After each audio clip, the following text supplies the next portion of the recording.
Sir আসসালামু আলাইকুম sir. জি স্নাকো sir ওই একটা বিষয় একটু স্যার জানাই রাখি আপনাকে। মাননীয় প্রধানমন্ত্রী এখন একটা বিষয় আপনাকে জানাইতে বলছেন স্যার।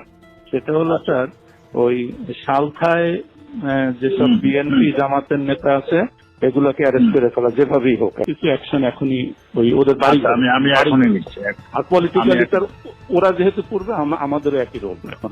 ওকে ঠিক আছে। ফ্রম ইয়োর ইন্টেলিজেন্স সোর্স যে এরপরে যদি কোনো AC land office, UNO office, থানা বা এই জাতীয় কোনো আক্রমণ হয় তাহলে বিএনপি জামাত এবং হেফাজতের ওই নেতাদের বাড়িতে আক্রমণ হবে। যে সকল ভূমি অফিসে জমির রেজিস্ট্রি দলিলপত্র যেগুলা এই হেফাজত জামাত নষ্ট করবে, একইভাবে তারা কিন্তু ওই তাদের জমি জমা আর পাবে না, জমি জমার হিসাব দলিলপত্র তারা পাবে না বা রেকর্ডপত্র আমরা আর দেবো না। পলিটিক্যালি লোকালি রিয়েক্ট করা মানে আমাদের ভাঙলে তাদেরও ভাঙবে।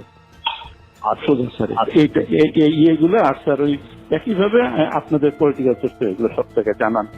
এই সার চাচ্ছে যে সালটায় যেভাবে হোক বেশ কিছু অ্যারেস্ট এখন হয়ে যায় বাড়ি। আমি আচ্ছা আরেকটা জিনিস ওনার সঙ্গে আমি কি ওই যে ইসের চার্জশিট আজকে হচ্ছে শাফি হুজুরের যে হত্যা, স্যার এখানে মামুনের সংশ্লিষ্টটা আমরা এটা খুঁজে পাইনি, কিন্তু বাবুনগরীরটা পাওয়া গেছে। স্যার ওনাকে একটু জানাই দিন, তাহলে আমরা চার্জশিটটা রেডি করি।